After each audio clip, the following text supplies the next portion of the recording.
There's just so much. You're listening to a Mamma Mia podcast. Mamma Mia acknowledges the traditional owners of land and waters that this podcast is recorded on. I'm Gemma Barth, and this is True Crime Conversations. We explore the world's most notorious crimes by speaking to the people who know the most about them. Today's guest knows more than most. After 34 years in the police and 25 years in homicide, it was former Detective Inspector Gary Jubelin's job to catch killers. He's worked on some of the biggest criminal cases in Australia, including the Lindt Cafe siege, the gruesome murder of drug dealer Terry Falconer, a crime that was later brought to life in the series Underbelly, the murders of 3 Aboriginal children in Bowraville in the 90s, and the death of Matthew Levison in 2007. But it was the case of William Tyrrell, the 3-year-old in a Spider-Man suit who vanished from his foster grandmother's backyard in Kendal, New South Wales, that would cost Gary his career. In 2020, he was convicted for illegally recording 4 conversations with a person of interest in that investigation. I'm not getting the truth from you, and that causes me concern. That's the thing. Whether it was an accident or whether it was just brain snap for a moment, we can resolve this. Overnight, he was taken off a case he'd spent 4 years searching for answers on, and now many in his old career refuse to associate with him. If I'm that bad, send me to jail. Why should I pay a fine for doing police work? So, yeah, some people say that's dumb. I would have to agree if I'm looking from the outside, but from my perspective, I think that was the right way to deal with it. So instead, he's been befriending criminals who've done their time, hardened ones, the ones he used to be tasked with locking up. He wants to understand badness from the other side, to unpack what makes a human do evil things. It's led to some surprising findings, which are detailed in his new book, Badness. Here's my conversation with Gary Jubelin. Gary, I opened your book and page 1 actually stopped me in my tracks. You dedicated it to William Tyrrell. Did you always know you were going to do that? No, I wasn't sure where the book would take us. Like, it's obviously my journey 3 years after leaving the police and what I've been doing, but William Tyrrell is a matter that's just not going to go away. And when I was sitting down thinking, what do I dedicate this book to, I can't think of a better cause or a better name that the book should be dedicated to. No, it kind of was a really poignant way to start. Well, I think that encapsulates everything that I was about during my career. The victim is the important thing. But then a book called Badness, and what can be worse than a 3-year-old child disappearing? So it sort of encapsulated what we wanted to talk about in the book. And I haven't forgotten William. Yeah, I made a commitment to William's family. When I took over the case, I'd do everything humanly possible to find out what happened to him. And I think keeping it in the spotlight is not a bad way, that we shouldn't forget about it. We don't want these things swept under the carpet. 100%. Gary, was the job of a homicide detective what you thought it was going to be? I didn't know what I was going to do when I joined the police. And then, I started working in uniform and I was interested in detectives. And what sort of drew me to it was that a crime scene, I think it was a murder, where I saw detectives go behind the tape. I was out protecting the crime scene. And I thought, I wish I was the person going behind the tape and seeing what's there. And then I remember early in my career, some homicide detectives turned up at the police station and they were like mythical creatures. Because they don't have uniforms on. No. And, people, they're a homicide detective. I'm thinking, I wouldn't mind a piece of that. And when I investigated my first homicide, I was a local area detective, but I was hooked on it. Like, if you're going to be a detective, I can't think of a better thing to sort of throw yourself into. For those unaware of the world, what is the job of a homicide detective in terms of like how it happens? Because the general duties cops will usually arrive on a scene. When do you get called in and are you redirected from something else? How does that work? Yeah, okay. For a homicide detective, let's say a body has been found, and that's generally how the investigation starts. A body might be found dumped in bushland. Local police will be called to it. That'll be uniformed police. They'll call the local detectives out. The local detectives will look at it. If it looks like there's something sinister in what's happened, they'll call detectives. depending on the nature of the crime, will dictate whether homicide run the investigation or whether they just oversee the work that the local detectives are doing. Then it's broken down and homicide's allocated the case and then you take the case over. So do you have set hours? It's not a 9 to 5. No, it's definitely not a 9 to 5. And I think probably some people criticise me that I was, too passionate about the job, but definitely homicide detective, you're not 9 to 5. And you have to be prepared to bleed for the job. And that sounds dramatic, but it's going to impact on your life. And if you're not prepared to make that sacrifice, there's plenty of other areas you can work within the police. But when you're tasked with finding out what happened to someone, why someone's life was taken, it's not 9 to 5. And when you are put onto a case, do you live and breathe that 24/7 or do you have other cases on the go or you're just focused on the one? It's funny, in my career, I tell people I worked on this case for 10 years and then another one for 15 years. And you think it's the whole time. And people go, well, how old are you? 120, you've been doing it. You juggle things. So right. At any one time, I might be focused on one specific case, but I might also be having 3 other cases on my books. So you're juggling. And you're also on call as a homicide detective. So in New South Wales and other states, it's a similar situation. That when you're on call that week, you're on call. If something happens, like a body's found or there's a murder, you get called out to that. So you've got to drop what you're doing and then focus on that case. So there's a bit of a juggling act and there's always, arguments for resources and trying to push resources here where you need them there, but it's a balancing act. I know that sounds like a bizarre question, but I actually didn't know that you would be juggling. I thought it was like you were living and breathing, because that's what the TV shows makes it sound like you do, that you literally live and breathe one case. Oh, you do, but and quite often you might have 2 cases really ramping up at the same time, and then you're really juggling. It's not unusual to have cases just running along where you've just got to balance it out. My next question is something that's often only given to women, this question, but I know that you had a young family while you were juggling this job. You had 2 young kids. How did you juggle that? You miss out on things. Like I missed out on my son's 5th birthday because we're extraditing someone back from Queensland over a murder.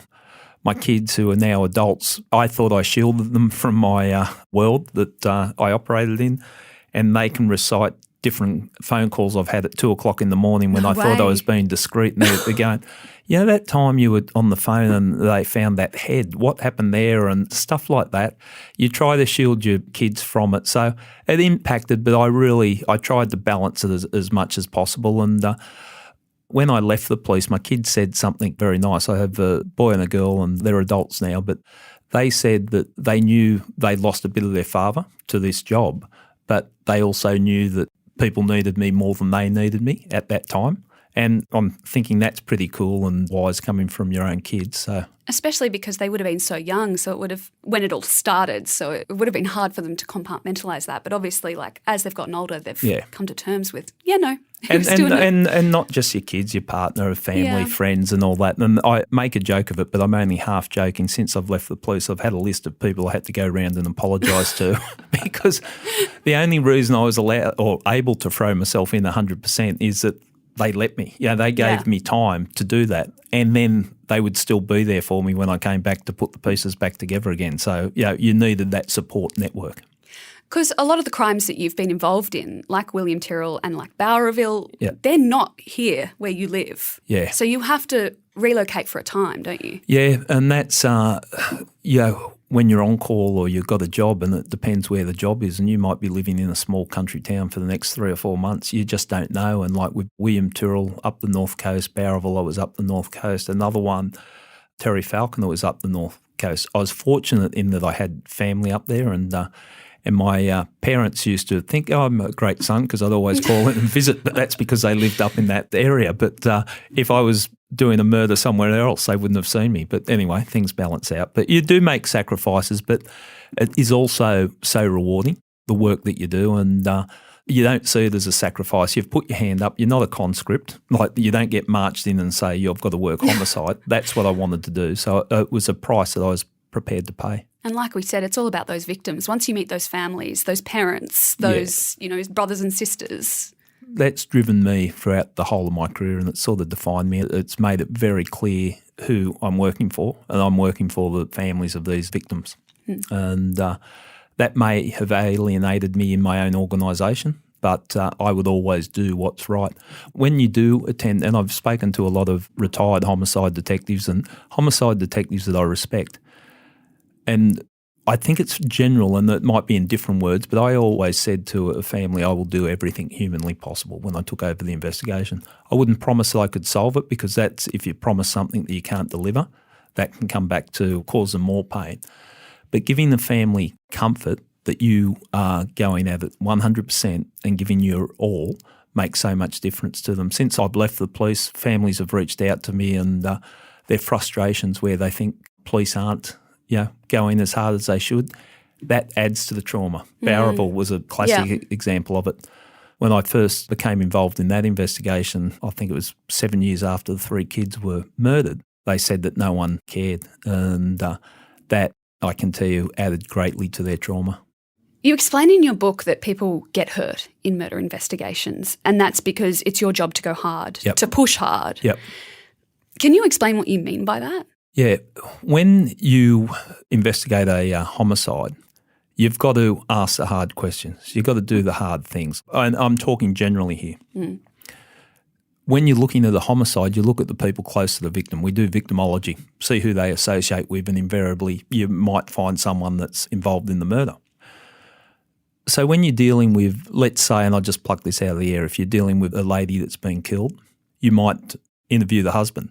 Now, the husband might be genuinely a grieving husband that's lost his wife in tragic circumstances, but you've got to go hard at that person to satisfy yourself that he wasn't involved in it. So when I say you go hard, if someone's been murdered, we lift the lid on everything. So you ruffle feathers. We stir things up. I always do it with proper perspective, but you come across things, the deeper you look, and you come across things, and sometimes people do get hurt, but I carried something, and when I'm speaking to junior detectives, it helped me a great deal. It was a situation where a lady was killed, and I had reason to think that the husband may or may not have been involved. So I had to go pretty hard at him in an interview, and I went hard at him, and it wasn't pretty. And after it, I apologised to him because we found out that he wasn't involved, and I apologised to him, and he said, "Gary, I was so happy you were going hard at me, because I knew you were the right person to be on the investigation, that you were going to do everything that you said you would do." And so that gave me a lot of comfort. So sometimes when I go hard at people and it plays out, I explain to them. That now allows me to move on to the next person I'm looking at. So, it's a price you pay, but if you're going to call yourself a homicide detective, you're not going to keep everyone happy. I want to talk later about how your perception of badness has changed. But to start with, when you were in the cops, how did you see good guy, bad guy? Was it very linear? Yeah, I looked at the world pretty black and white. I had empathy. That's a good characteristic any good police officer, I think. And I hear a lot of experienced cops saying, what makes a good cop? Empathy. And it is important. But when you're tasked with investigating a crime, you're chasing the bad guy. You solve that crime, or you take it as far as you can, and then you move on to the next one. So once I've charged someone, I wasn't thinking, why did that person commit this crime? What's happened to him after, or her after the crime? When I left the police, it gave me an opportunity to sit down and talk to people that, I've been speaking to some notorious crooks. And I'm not looking through the lens of a detective. I'm just saying, okay, what happened here? How did that occur? And that sort of opened my eyes to some of the things that people, experience in their younger life and how it translated to the crimes that they committed. One person that features heavily in the book is Bernie Matthews, and those that don't know Bernie Matthews, he was an armed robber escapee, one of New South Wales' most notorious criminals, and probably had a reputation across the country. He also, at one stage, he tried to kill a prison warder by biting his throat out. Now, sadly, Bernie's passed away, but I became very close to him, and we became good friends after I left the police. A mutual person that we knew put us in contact with each other, and we sort of, okay, what are we going to talk about? But I got to understand a lot about badness through Bernie, and some of the violence that he experienced in his early years, and also in the prison system when, it was fairly, there's no other way of putting it, in Grafton, like prisoners were brutalised. and violence bred violence in that regard. So he's not making an excuse, and corrective services have certainly learnt from it and changed their ways. But you could almost, if I was treated that way, I'd become pretty angry and I'd become bad. So that made me look at crime a little bit differently. Okay, why has this person got to there? Because as a homicide detective, I only saw it at the end. And you also see, you know, what that person might have done, the very, very bad. So it's easy to put them in that box. Yeah, it was funny sitting down with Bernie because I was in the armed hold-up squad, and those were in the days where, you know, people were robbing banks all the time, and it was, you know, cops and robbers, literally, and people would get shot. And Bernie and I joked about what would have happened if we came across each other, because I'm sure guns would have been drawn when he was working and I was working. But, yeah, it's interesting. So it's been an interesting journey, speaking to people and understanding a little bit more about what is badness and trying to put our finger on it.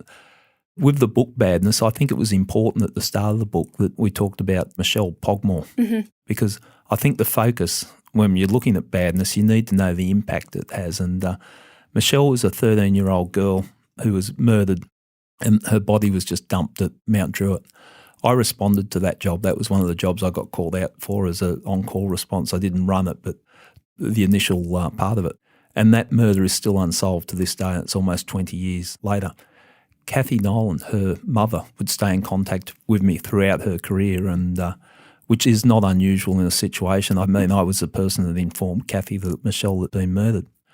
And I went to see her after I left the police, and it broke my heart. She's still got the room set up for like Tweety birds and on there, like for a 13-year-old girl, and she just can't bring herself to close the room down. Now, that, I think, you know, everyone thinks about that, and how do you deal with it, and the pain. So starting to write about crime, I don't want to glorify crime in any way. I want people to try and understand it, and that's the impact. And I think that demonstrates the type of impact that badness can have. And even the way you described with Michelle's mother, how she would turn up at the police station every year with, you know, a gift basket to put her face there so that they remembered. Yeah. It breaks your heart, doesn't it? It was an eye-opener, not an eye-opener to me. I understood the pain of families of victims of homicide, but seeing that, and, yeah, she's a broken lady because of what someone did to her daughter. Gary, it might be the first time people are actually hearing her name, Michelle's name. Yep. Why? Why don't we know her name more?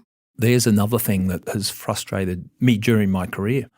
Some victims, for whatever reason, get more attention than others. Michelle, she lived in a socially disadvantaged environment in the suburb that she lived. She didn't have people that had a platform, and she just fell between the gaps, and it breaks my heart. And that's what Kathy would stay in contact with me just to make sure that her daughter wasn't forgotten. And media play a part, but not just the media, society play a part in that we give value to some victims and not to others. And it's wrong. And that certainly played out in the Bowraville one. And because I've been involved in that for over 25 years, I can speak very strongly on that. That was because they were Aboriginal and people didn't identify with them. People didn't care. The media didn't think there was any interest in the story. And sadly, their matter got forgotten because of that as well.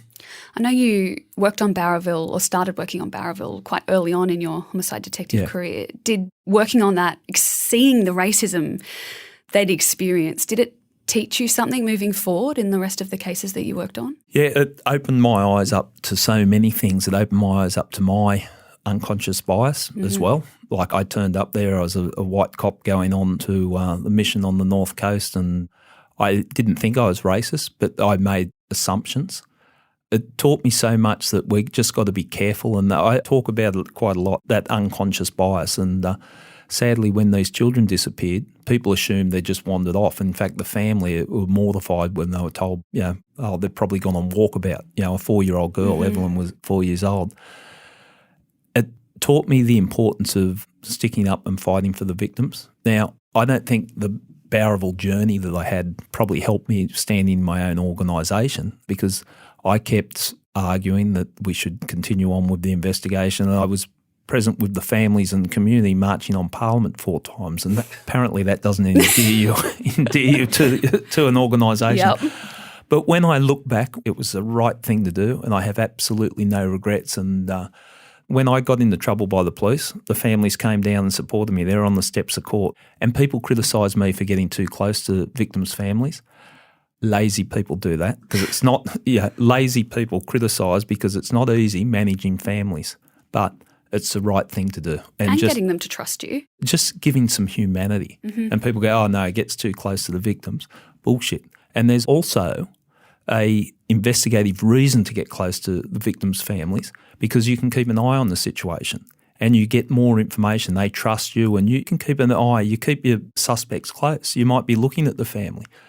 But I just don't get it that people criticise me for the way I got close to families. Do you think we're getting better at that unconscious bias thing? Obviously, Bowraville was early 90s. Michelle's murder was 2004. It's 2022 now. To me, it doesn't feel like we're getting any better. This is a thing I've learnt with Bowraville. We'll use that as the example, is that when you took your foot off the pedal, it was forgotten again. Yeah. Like there was parliamentary inquiries and there was promises, and I got respect for the parliament and what they did with the parliamentary inquiry. But nothing would happen unless they kept pushing and pushing and pushing. So that tells me we haven't, we might take 2 steps forward, but we take 1 step back. Yeah. So we're slowly getting better, but I think we just need to learn from these mistakes. William Tyrrell, on the other hand, Yep. I would hazard a guess that most Australians would know that name. Yep. For those that aren't aware, can you just give us a brief overview of what happened to William in September 2014? William was 3 years old. He's quite often referred to as the little boy in the Spider-Man suit because there's that iconic photo of him. That's the last photo we've got of him alive. He was up visiting his foster grandmother's place with his foster parents, and he disappeared that morning. Hasn't been seen since. So you're now looking at almost 8 years. My involvement 5 months after the investigation began, I was handed over the investigation because the officer that was running it was retiring, and I ran it for 4 years, and that was the investigation that I got into trouble for recording a conversation. That's a whole nother side issue. I'm not ashamed of what I did. I had a reason that I was recording those conversations. The courts have deemed not, but that's a side issue. The fact is that Williams disappeared. After I left the police force, I resigned. I wasn't sacked. I resigned. After I left the police force, the only comment I made about William Tyrrell matter was that I wasn't allowed to do a handover, which I think was ridiculous. 4 years knowledge. I've been investigating homicides for 25 years. I had a lot of information I could have at least handed on, but I wasn't afforded the opportunity to do that. Fast forward 2 years, there was a lot being released in the media about the investigation. It's a matter before the coroner, and I'm mindful of that. I got dragged back into it very publicly, November 2021. There was a search that they were doing in Benaroon Drive. That's where William disappeared from. And I got a lot of phone calls like that, like I'm identified with the William Tyrrell matter. And I, like everyone else, hope they do get a breakthrough. Then I got notified by a lot of people of how do you feel, that type of stuff. Yep. I'm thinking I'm feeling all right. I'm sitting at home. And then I found out that the police commissioner had criticised the investigation I led for 4 years, which is unprecedented. It's an active investigation. I was wondering what I would do, how I would respond, and I sought advice from people, and you've got to say something. And so it dragged me back into it, and then I offered my comments on, first of all, the commissioner criticising the investigation. I don't think it was smart. Secondly, it's the documents that were obtained in the New South Wales Police would support my position that there was no criticism of the way the investigation was done. So I'm not sure if he was misinformed by other people. I don't know why he decided to come out and say that. But that dragged me back into the public arena. And since that time, there's been some, I think, mischievous information released to the media and reported in the media about only having one suspect and the way the search was done. And I couldn't stand by and not offer a comment on it. I've got all this knowledge, and I'm not going to reveal anything, an active investigation. I'm mindful it's before the coroner, but breaking it down that the finger was pointed at a certain person, and I felt obliged to at least make comments that balanced it out, what I knew. And I can only talk for when I was in charge of the investigation and whether there was any evidence pointing to this person. And I've got to say there wasn't any evidence. And this particular person was also a person that stood up publicly for myself And this is where, because I get asked this question so often, and I think I'll break it down this way. In all my time as a homicide detective, I've never had a killer complain that the investigation was being downgraded or closed. Now, Yep. if you gave me one sentence to say, that's what's happened. And this person was publicly criticising the police that she was worried that the investigation was going to be shut down. I've never seen that in my career.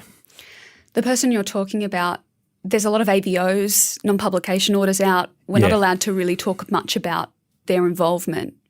Do you think sometimes that makes it worse? Because we've been given these tiny little bits of information, but we don't have a whole story, we don't have context, and you come to conclusions. Yeah, and the way information has been released to the media and the timing of it, I think it's something that does not sit well with me. I think someone's been crucified and we all should just take a step back. I can say this hand on heart, I don't go through a day of my life without someone speaking to me about the Tyrrell matter, which I accept that's part of the responsibility. But yeah, I don't like how this played out and this person's been charged with these offences and it becomes front page. What I can say is that those charges have absolutely nothing to do with the abduction of a 3-year-old boy 7 years ago. Yeah. So I think the public need to, take a step back. And also, my calling out saying there should be a public inquiry about the William Tyrrell investigation, I can say to you, I wish I'd never had to mention this again. Mm-hmm. It wasn't even going to be in the book. I didn't want William in the book. I'm really enjoying what I'm doing now. But I made that commitment to William's family a long time ago that I'd do everything humanly possible, and I couldn't sit by and not offer an opinion or a comment on it. So I think it's sad the way it's playing out. Calling for a public inquiry, I'd also like to point out it was almost 12 months ago that the New South Wales Police Minister suggested, on the back of the criticism about the investigation by the Commissioner, that he would initiate an internal investigation about the matter. Now, it's all very well to have an internal investigation, but if I believe an external investigation would be more appropriate, and perhaps because of all the misinformation that's been passed out to the public, that it should be made public what's happened. Now, there's a double-edged sword to that. If I'm calling for a public inquiry, if I've done wrong, I'm going to be the one criticised. But it's too important when a 3-year-old child has disappeared. Mm. And if we have made mistakes, those mistakes need to be identified to ensure they haven't happened again. But I know the frustration of the family that this internal bickering, and I'm part of it, but I feel that I've got to defend myself. But the focus should be on finding William. That's the sad thing. Well, while all this was playing out, the other thing that was happening was they did another search of the property. Yep. And that was also really publicised. And you talk about in your book how, the way that the police were feeding to the media during that was even quite astounding. They didn't have to. No, I've never seen anything like it. And I'm not in the business of criticising police that they're doing something, they're trying something. So good luck to them. I sincerely, hand on heart, say I hope they solve this crime. They need to. We should be judged if we don't. But I've never seen anything like it. Mm. I've never seen the media announcement that I was watching. I thought it was only a matter of time that someone was going to be charged. Me too. I thought it was imminent. And that is why I'm constantly being called about and spoken about it, because imminent is the right word. And I think, that's how it played out. Then the search, and, I don't know the basis of why they were searching those areas, but I know we'd already searched those areas. But I'd never seen the media fed so much information on the search. Like, you remember that piece of red material that was found, and they're holding it up for the purpose of the media. I could look at it and say, that's not from the Spider-Man suit. I could tell straight away. Which was found to be true. Found to be true. Yeah, it was strange how it played out. I want to ask you, because for normal people sitting at home, they sit down and they watch the TV and they watch all of this play out and they, you believe it, you take it on. How do you... there's good cops, there's bad cops, there's good journalism, there's bad journalism. Yeah. You've been in both worlds, no? We all know that. But how do we help people understand how to sift through that and what to actually take on? Yeah, I think, in journalism, watch the headline. The headline can be very misleading. Read the story and get your sources from as many areas as possible. And also don't jump to conclusions. Like it's sensational that, the dramatic search. Everyone thought there's going to be, an arrest and a breakthrough. I was looking at it with a little bit of suspicion, and then when I saw them searching under the veranda, I've looked and gone, they're not going to find anything. We searched under the veranda before. Yeah. Like, to me, that told me a lot. But I'm prefacing all this with the fact I haven't been involved in the investigation for over 3 years, so I don't know what they're doing. Yep. But, I got dragged into the commentary because for whatever reason they decided to criticise the investigation.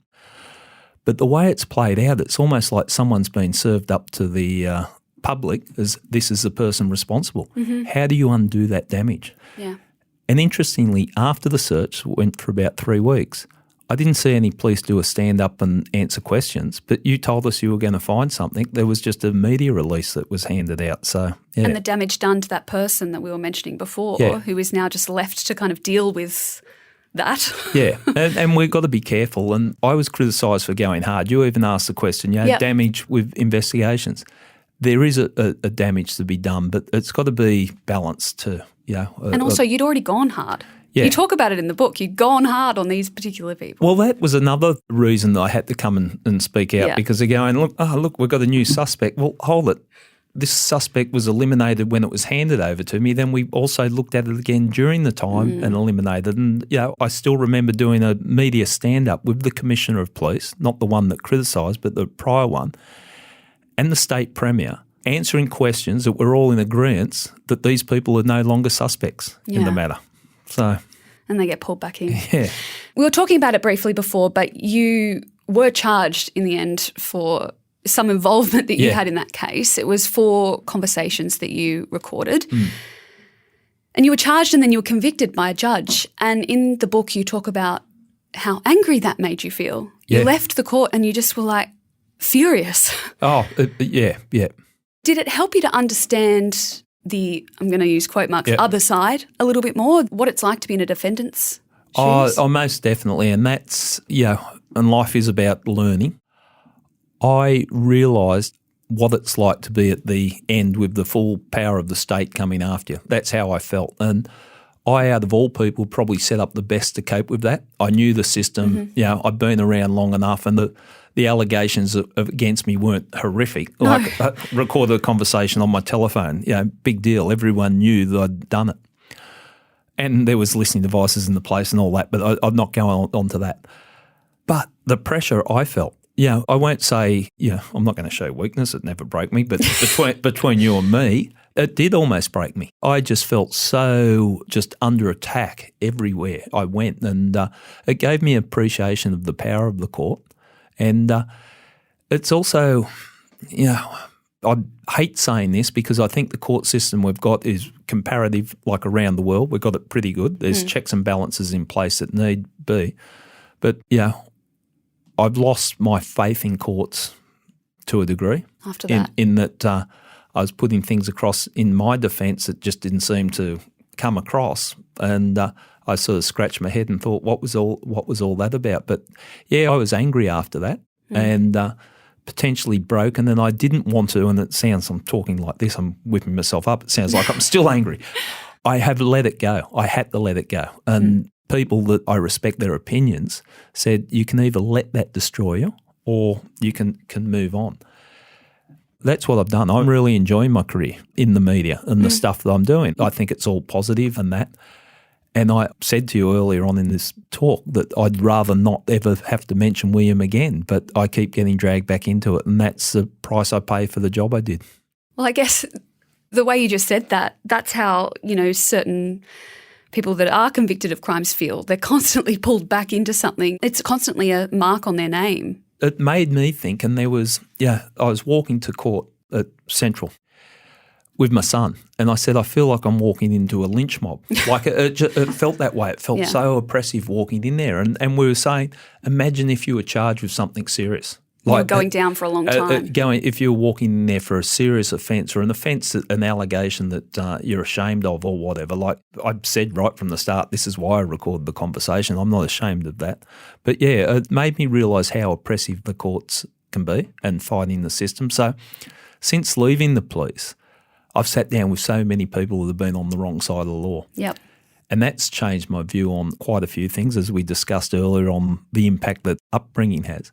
But I've also found people, and this is where my passion's sort of going now, and it sort of comes at the tail end of the book. But Ken Marslew, whose son Michael was killed, an armed robbery. Michael was only 18. He was working in a Pizza Hut, paying his way through uni, and he was shot.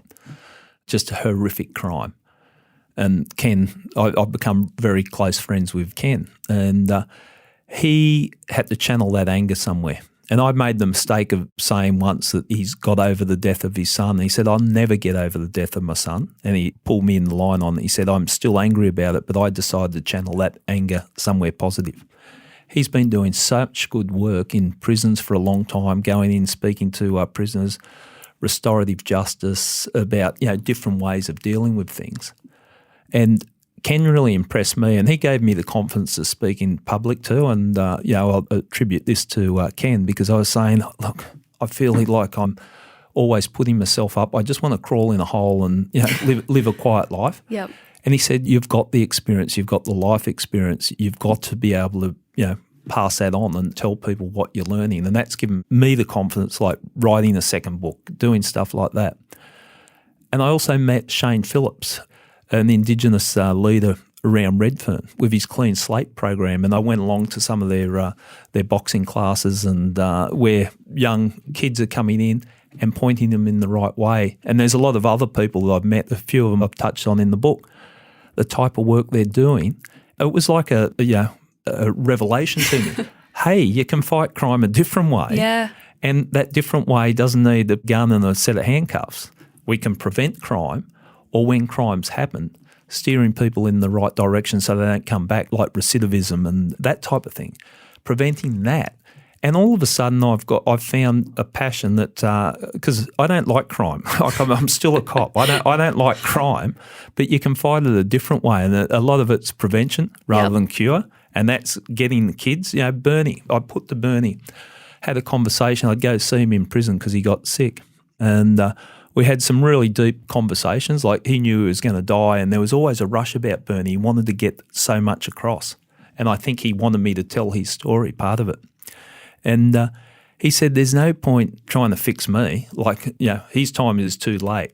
But you got to get in these young kids and help them out and, steer them in the right direction. And that's re-energised me and thinking, okay, what I'm doing is something that's important, and letting people understand that. I think what I found really interesting in reading about your friendship with Bernie, and also getting to know a lot of these other convicted criminals that are now out, some of them had been in prison for 30 years, 20 years, like big crimes. And you talk about how comfortable they made you and how friendly they were, almost more so than when you were with some of your police colleagues. Well, how do you explain that? Like, these guys are hardened criminals. It's been a very strange transformation. And, John Killick, one of them, he 34 years in prison, I think, or might have been longer. He escaped from Silverwater prison in the helicopter. So I catch up with John a fair bit. And these are not still, active crooks trying to – they're going, look, we own what we've done. But what we've done is, wrong. We know that. But if we could teach people some lessons on where you could prevent it happening. Hanging out with the crooks or ex-crooks, and there's been some interesting experiences that I've had. I don't compromise myself and they don't compromise themselves. Like, there's a code that they live by and a code that I live by. I would never, help them out if they wanted advice on what would police do this way. And they're not going to tell me about crimes they've done or unsolved crimes or that. And I respect that, and I think they respect me for it. But, the thing that I was passionate about, policing, was ripped away from me overnight, and I had to make a life for myself. And, the police have made it very clear they don't want other police associating with me because I'm a convicted criminal. This horrendous. I think they want me to be Roger Rogerson. I just can't quite live up to the I fall a bit short. A little bit short. I was actually at a book launch, Russell Manser, who was, again, a armed robber, and he's turned his life around. But when you hear about Russell's upbringing and what happened to him and how he was sexually assaulted in institutions where people that were supposed to be looking after him are committing this. And when we talk about badness, that's where I'm going, well, who's worse? These people or Russell stealing cars, or these people sexually abusing a young kid when they're in their care? But he had a book launch, and he asked me to speak at the book launch. And I got up and I'm looking out in the group, and there was a lot of Russell's, let's call them associates and all that. And the irony wasn't lost on me as an ex-cop up there talking there. So we're having a bit of a laugh. But I spoke to a few of the people, and they said, there's a little bit of respect there because I'm not taking sides. I'm just trying to let people tell their story like I let Russell tell their story.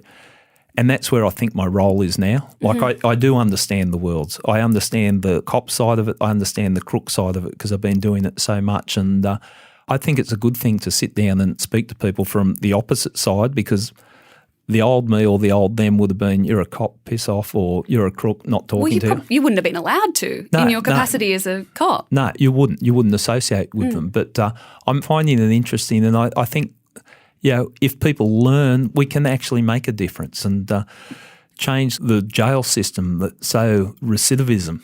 It's, the chances of someone going into jail, being released and coming straight back into jail, we've got to change that. And that's not me being soft, but I think it carries some weight because of my career, that I'm allowed to say these things and people aren't going to just shout me down as a do-gooder.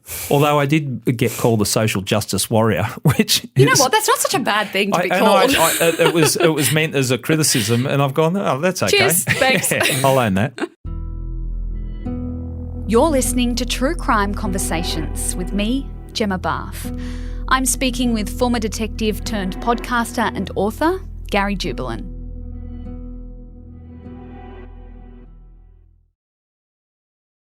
I want to talk about some of the lessons you've learnt about badness throughout this journey. And I'd like to start, given that we're a women's media network, with what you've learnt about, domestic violence, violence against women. Because what I found really interesting in your book was the link you were talking about, or you discovered, between aggression and rejection. Yeah. That was interesting in Julian Knight, the Hoddle Street massacre, 7 people killed. He went on a rampage with a gun in Victoria, in Melbourne.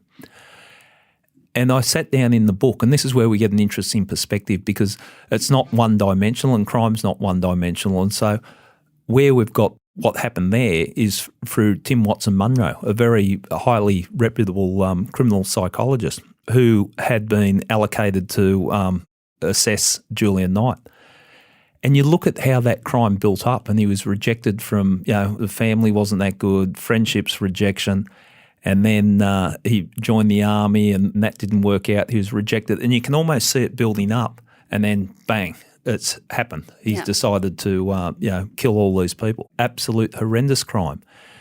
And it makes you look at, okay, what if there was a different environment that Julian was put in, would have made the difference? Because when you look at it with the benefit of hindsight, you can almost see, okay, here it comes, it's building, building, building.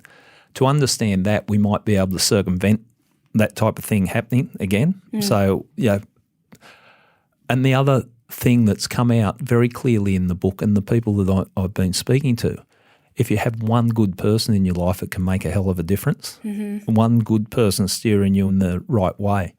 And I don't say I've got sympathy for mass murderers. No, it's just, you don't deserve to ever be back in society. But to understand that you can prevent it rather than dealing with it at the end of it, I think is important. It's interesting, though, with someone like Julian, who was rejected, and then seemingly kind of snapped or went and murdered all of these people. You also speak to a woman named Wilma who went through a horrific childhood, like horrific. The things that she experienced, sexual abuse, being put in a prison, horrible things. She didn't kill anyone. And that's Wilma, and she is just a beautiful lady. And she told me her story, and it made you want to cry. Like she hadn't done anything wrong. She just didn't have a family that could look after her, and she got put into Parramatta Girls' Home and then Hay. And what she experienced was absolutely brutal. And you're quite right, she hasn't turned out angry. But that's, I think it just shows that it doesn't, and we get to that nature-nurture side of things, what we learnt with James Fallon, the neuroscientist. But before I get on to that, just talking about Wilma, And she has a calmness about her and the pain that she's been through. And it just shows that it's not an excuse. Like violence in your early childhood is not an excuse for it to play out at a later stage. But, she's got on with her life. She's got a beautiful family round her supporting her. When I sat down and spoke to James Fallon, because I was trying to understand it, James has got an interesting story in himself, a neuroscientist from LA. And he was looking at brain patterns on psychopaths. He was asked to look at a group of killers and look at that frontal lobe, and I won't start talking about that or we'll both get confused or we'll all get confused. But basically saying some people have, if you scan their brain, have a propensity for violent behaviour because they're missing something. He describes it in more detail in the book. They're missing a part. And so he's looking at all these notorious psychopaths in the US. And then he needed to get more scans done. So he's got his family scans. And then he's found his. And he's got the same characteristics of these horrendous psychopaths that, notorious psychopaths in America. And then he was looking at, well, why aren't I bad? I'm a psychopath. Why haven't I killed people? And he came to the conclusion that it was because he had a loving family around him. His childhood was supported by people. And so that didn't manifest itself. And he made the point that that early childhood is so crucial, that if you've got that potential characteristic, that if you experience violence, rejection and all the things that tick along, you might come out as that psychopath that kills. So that's that nature-nurture thing, and we talked about it. It's interesting that it's a combination because people want that definitive answer. Is it nature or nurture? But I think that combination... Yeah. It's both. It's how it interacts. Yeah. I wanted to ask, and you didn't necessarily explore this in detail, but, the majority of criminals that do really bad things like murder and rape, they're men. Yeah. Is there a difference between the genders, do you think? And I think men have got that inborn aggression. And, and I've locked up some violent women that have done of course, and there's always going to be horrendous things. But I think it's in that male genetic makeup that, the majority of violent crimes are committed by men. So it doesn't surprise. For the last few years since leaving the cops, you've gone on this incredible journey of learning all of these things, talking to all these crooks, making all these friendships. Do you think it's given you a broader understanding of crime than your 34 years just looking at one side? Yeah, most definitely. It's opened my eyes up to looking at the broader picture, and that I say that crime is not one-dimensional. And if you've been a police officer for too long, you start to look at it one-dimensionally, you become a bit cynical. Yeah, whatever, mate, you had a tough childhood. But now it's given me the ability to step back and look at it with a different perspective, and it definitely has changed my perspective. But as I was saying, what I'm seeing is that we can fight crime, but we can fight crime in a different way. And it's touched briefly but not explored, how jails are set up. Now, the reality with jails, you want people to come out a better person than when they went in, because they are going to come out. We put all these people in jail, but I can guarantee 99% of them will be released at some time. And you want them to come out as a better person with some social skills. Yeah. Bernie told the story, when he was released from prison, the world was completely different. And he had no coping mechanism on how to deal with life outside. So, little things, not little things, big things like that, we can make a difference. I think people underestimate those things, like you were mentioning before, that Redfern program, the boxing program. The stats on that are incredible. Is it something like 73%? Like in terms of down on crime in certain areas? Shane, when it was first introduced, he had a group of young males that were, destined for a path that was going to take them to jail, or some of them had already been in jail, and everyone that signed up for this program turned their life around. And I find it amazing that, and I sit down with Shane, I call him, I thought I was a crime fighter, but he's fighting crime more than me and making a bigger impact. And that's so many people I've found like that, and I think, I was wasting my time. There's different ways of doing things. Well, it just goes to show that people can change. We like to think that they can't, but you can change their direction. You can change how they think. I love stories of redemption. I really do, and I think that's important. And even in my own policing career, I had criminals I came across, and for whatever reason, they've turned their life around, and some hard-ass crooks, and now they're living a good life, paying their taxes, living like a citizen and raising their kids, and the phone calls, instead of talking about crime, I get a phone call and we're talking about how the kids are going. Or a former bikie that my son wants to join the cops. What do you reckon? Should I let him? Or former bikie. Yeah. So stuff like that. So I'm just having a real interesting time in the people I'm meeting. In the book, when you were talking about starting to become a journalist, you were talking about being really nervous about it, and because you have a podcast, you write stories and articles now. How has that transition been? Do you enjoy the world of journalism? I do enjoy it, but I also know that I was sort of parachuted in at a level that I probably hadn't deserved for circumstances that, hosting my own podcast. Like I interviewed a lot of crooks, but I haven't done a podcast. Writing articles for the Sunday Telegraph or writing for the book and different things I've done. I do get nervous beforehand, but I think nerves are good. But look, it's good. It's reinvigorated me, and I don't like saying it's probably the best thing that happened to me. But if people looked at me and go, you're in a better place than you would be in the cops banging your head against a brick wall. But it troubles me that I didn't get to see the William Tyrrell matter through and some other cases that troubles me. But look, I'm enjoying it, but I do get nervous, and it's like your first article that you write. It's like doing a uni assignment that the whole city's going to read. And I wish That's so true. I wish I paid more attention at school. But it just perplexes me that a homicide detective is nervous about writing an article. I suppose it's all relative, isn't it? And the experiences I had as a homicide cop and tactical side of policing and all that prepares you. So I know, okay, when game's on, I'm ready to go. But beforehand, that's when the nerves are, and I go, okay, well, switch on. And that's what you had to do. Part of the interviewing of suspects, which I love, that was my favourite part of policing.